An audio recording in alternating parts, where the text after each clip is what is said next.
Cuando comencé a producir el documental Frontera, que tuvo su primera publicación en formato de libro, yo era chico, tenía 22 años, y todos los periodistas con los que yo me relacionaba en ese entonces eran todos chicos, eran todos pibes. Y nosotros, hay algo que recuerdo de esos tiempos, y es que nosotros realmente soñábamos con poder hacer periodismo de investigación. Nosotros, con los compañeros del periódico y con los compañeros de otros periódicos con los que compartíamos también investigaciones o producción de crónicas, no teníamos aspiraciones de trabajar en importantes canales o en importantes empresas. Nosotros en aquel entonces éramos muy conscientes de nuestras propias limitaciones, de saber que vivíamos en el noroeste de la Argentina, que no vivíamos en la capital, de saber que nuestros salarios eran limitados.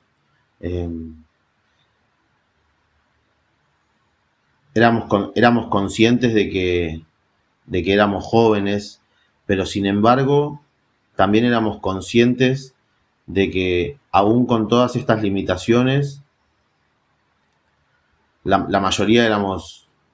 hijos de obreros o hijos de estatales y no teníamos grandes estructuras detrás nuestro. Y éramos conscientes de que aún con todas estas limitaciones teníamos la capacidad y la voluntad de apostar al periodismo de investigación como una disciplina,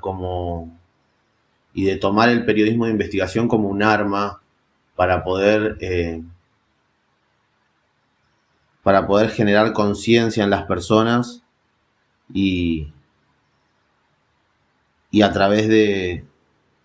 digamos, de esta búsqueda de generar conciencia en las personas, luchar por vivir en un mundo más justo, ¿no? Y éramos conscientes de esto, ¿no? Nosotros, cuando salíamos por las mañanas y por las tardes a hacer las rondas, recorrer la ciudad y los pueblos en auto, en nuestras charlas, cuando terminábamos de trabajar nos quedábamos siempre conversando hasta entrada la madrugada, y nosotros realmente soñábamos con hacer periodismo de investigación, y éramos jóvenes y lo tomábamos con seriedad.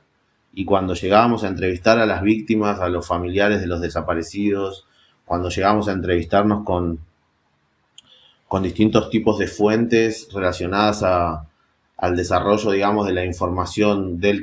información que buscaba explicar el crimen organizado en zonas de frontera, nosotros nos parábamos ante esta presión, que era mucha para pibes de 22 años, pero nos parábamos ante esta presión con una entereza que yo he notado que ha desaparecido en las camadas jóvenes de estudiantes de comunicación. Ya no existe esto de, ni siquiera en la actualidad. Bueno, en el interior nosotros teníamos buenos referentes, nuestros editores, nuestros jefes eran tipos muy capaces y muy comprometidos con el periodismo, pero lo que yo he notado es que con el paso del tiempo, esto es en el interior, pero en la capital, es decir, los viejos periodistas del interior siempre fueron tipos muy comprometidos, pero en la capital, que es donde están la mayoría de las universidades de periodismo y los periódicos más importantes, los referentes no son como los referentes del interior, son tipos que los referentes del periodismo de capital están comprometidos más con el dinero que con la información, y yo pienso que nosotros tuvimos una muy buena escuela en este sentido en la frontera, porque aprendimos de gente que estaba comprometida con la sociedad y no comprometida con el negocio del periodismo, ¿no? Entonces, el hecho de forjarte en la cordillera o en la precordillera te hace entender desde muy temprano que no hay otra salida que no sea la honestidad, porque ahí ya el dinero no corre, porque no hay, y el ejercicio del periodismo es muy difícil por las condiciones de hostilidad de la zona. Entonces, digamos, es una zona postergada en términos políticos, económicos, que tiene una importancia estratégica por sus recursos, pero que siempre ha sido sometida desde la capital. Entonces nosotros crecimos como periodistas sabiendo que ya estábamos jugando el todo por el todo y que esto era un partido de ganar o morir, ¿no? En cambio, en las nuevas generaciones de periodistas de la capital y en las nuevas generaciones de líderes de los periódicos,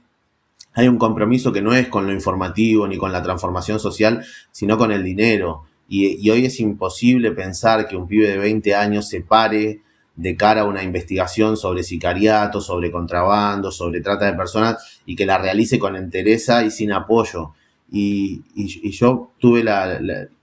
digamos, la bendición de conocer pibes y de tener jefes que se paraban con mucha entereza frente a todo esto y que lo comunicaban y que lo gestionaban, siempre con una perspectiva de compromiso social. Y yo creo que esto ha desaparecido. Yo creo que esto ha desaparecido y que es muy difícil hoy encontrar